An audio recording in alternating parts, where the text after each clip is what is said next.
Hello friends, welcome to my channel. आज मैं एक अलग बात करने आपसे जा रहा हूँ।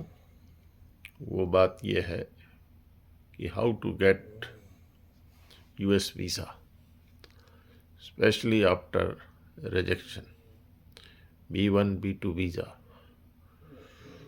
तो प्रोसेस क्या है वो ज़्यादातर लोगों को आपको पता होती है।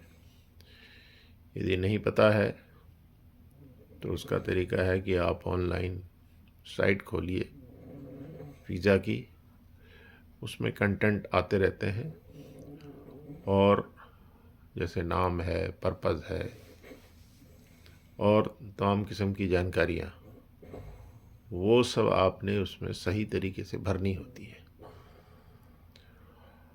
क्योंकि यूएस के लिए B1 B2 वीज़ा इंटरव्यू के आधार पर दिया जाता है और ज़्यादातर मामलों में ऐसा देखा गया है कि वीज़ा रिजेक्ट भी हो जाता है। रिजेक्शन रेट तकरीबन 20 से 30% तक पहुंच जाती है कभी कभी, या इसके ऊपर नीचे भी हो सकती है। और ऐसी परिस्थिति में लोगों को बड़ी निराशा होती है। तो मेरे हिसाब से उसका एक कारण ये होता है कि सूचनाएं सही तरीके से न भरा जाना। क्योंकि जो सूचनाएं भरी जाती हैं, जो फॉर्म TS होता है आपका, वही और वही को उसी को आधार बनाकर आपसे सवाल किए जाते हैं। तो सबसे पहले बहुत ज़रूरी है कि जब आप सूचनाएं भरें तो बहुत सावधानी से भरें, ताकि यदि उस पर कोई क्रॉस क्वेश्चन की आवश्यकता हो या पूछा जाए तो आप उसका सही से जवाब दे सकें। एक तो ये चीज़ है। तो ये चीज़ें लोग करते हैं और लोग एजेंटों की भी मदद लेते हैं, उनके ऊपर 20 30 40 हज़ार रुपये खर्च करते हैं, लेकिन वो कोई ख़ास मदद नहीं दे पाते हैं। क्योंकि आप कितनी भी तैयारी कर लें, मौके पर जो सवाल जवाब पूछे जाएंगे, अगर आप स्पष्ट नहीं हैं जो आपने भरा है, तो आप वास्तव में गड़बड़ा जाएंगे। और गड़बड़ा जाने के बाद ये हो सकता है कि आपका वीज़ा रिजेक्ट हो जाए। एक बार यदि वीज़ा रिजेक्ट हो गया तो ऐसा नहीं है कि आपको वीज़ा नहीं मिलेगा। आप दोबारा दोबारा कुछ समय बाद उसको ट्राई कर सकते हैं, गाइडलाइन में लिखा है। लेकिन फिर वो मुश्किल तब आती है जब आपसे वो पूछा जाता है कि आपका पिछली बार वीज़ा क्यों रिजेक्ट हुआ। तो उस चीज़ को आपने अच्छे से समझाना होगा B1 B2 वीज़ा के लिए। ये बात मैं आपको गारंटी के साथ कह सकता हूँ। वीज़ा रिजेक्ट होने के कई कारण होते हैं। कभी कभी आपकी सूचनाएं अधूरी होती हैं, कभी आप सूचना में लिखा कुछ होता है, जवाब कुछ और देते हैं। कभी आपके वित्तीय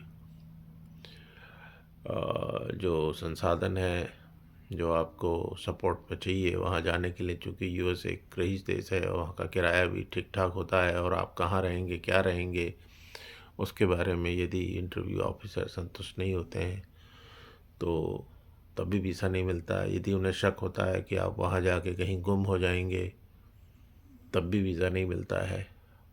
तमाम किस्म की दिक्कतें होती हैं और वीज़ा की कैटेगरी होती हैं। एक तो स्टूडेंट वीज़ा होता है, वो नॉर्मली मिल जाता है यदि आप ठीक से करें, क्योंकि स्टूडेंट का F1 वीज़ा होता है। लेकिन बाकी जो B1 B2 वीज़ा होता है, टूरिस्ट वीज़ा जिसे कहते हैं, वो ज़्यादातर लोग 80% लोग मांगते हैं।